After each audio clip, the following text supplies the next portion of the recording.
Hi, my name is Jesse from Now You Know, and today we're going to be looking at the Lectron electric car charger next on Now You Know.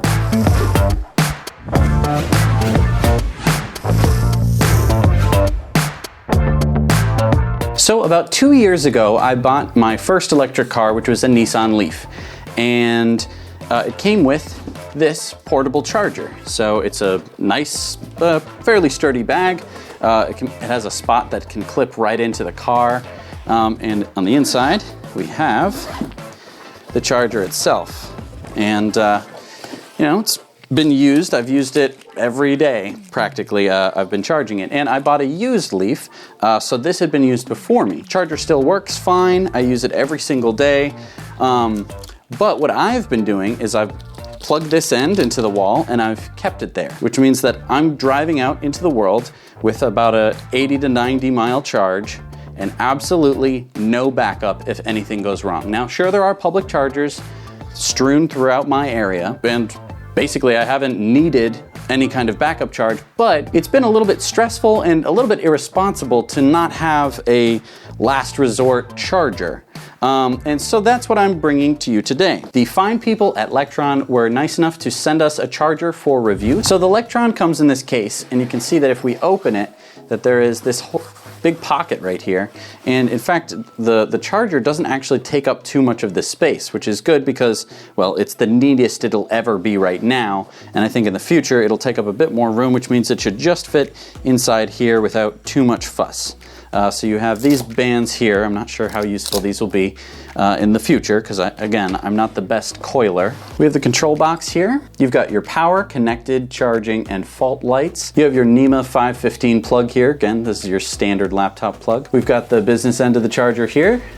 Just a standard J1772 adapter with the button and everything. Again, nothing too fancy, but works. This is a nice thick cable, especially for just putting in 15 amps. It's about the same thickness as my Leaf. Build quality of this box is quite good. I think that this would probably hold up. So the instruction manual says that this can go from negative 22 degrees Fahrenheit to over 122 degrees Fahrenheit, which is just about in the habitable zone of our planet. So I think that works out pretty well for most people. So now you might be saying, Jesse, if you already have a charger, why are you getting a second one? So there's two ways I can do it. I can either leave the house with reckless abandon and not have any means to charge in an emergency situation, or I can spend about 2 minutes packing up my cord every single day. Now those 2 minutes, I would argue, it would add up over time. But there's also one other reason why you might want two chargers. What if I come out of my house one morning and I find that someone has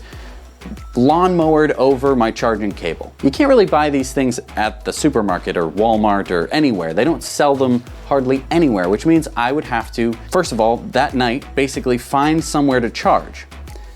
That would be inconvenient. And then I would have to order what is essentially this with overnight shipping, hope that it comes the next day, and basically my whole day would be ruined.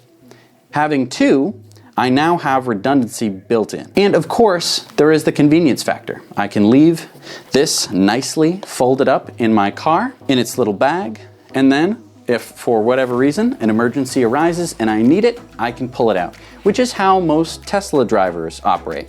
Most Tesla drivers, on the whole, own a house and get a mobile connector plugged in right to the wall. And what that allows them to do is just unplug their car in the morning and drive away. They of course have their own mobile charger, but that usually is just sitting in their trunk somewhere until they need it. And it's really one of the least expensive ones out there on the market. So if you're going to be picking one up, I would highly recommend the Lectron. I'm going to be putting this to the test and letting you know if it works. I'm going to be putting my morning commute on the line here. So if for whatever reason this fails, I'm definitely going to be late to work. So as you can see here, I've got my charger plugged into the wall, and it's got these really bright LEDs, and they're really directional, which is a kind of a nitpicking thing. I mean, you can just cover these with some electrical tape, and then you just have a nice black box.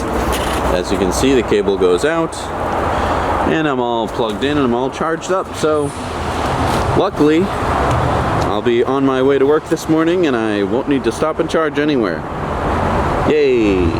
Now, you can go online and you can look. There are big wall-mounted boxes that you can install at your house, and they usually cost somewhere about $500. And then you have to get an electrician to install it, or have enough know-how to install it yourself, which usually means that that's an entire afternoon of installing this big box, and you have to get all the wiring right.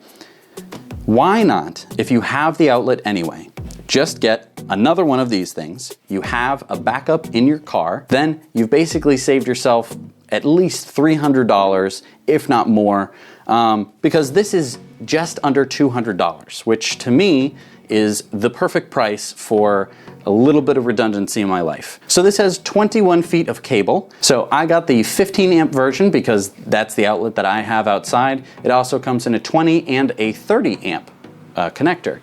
And all of those are within the sort of $200 price range, which is, again, really competitive. Thank you so much for watching this review of the Lectron electric car charger.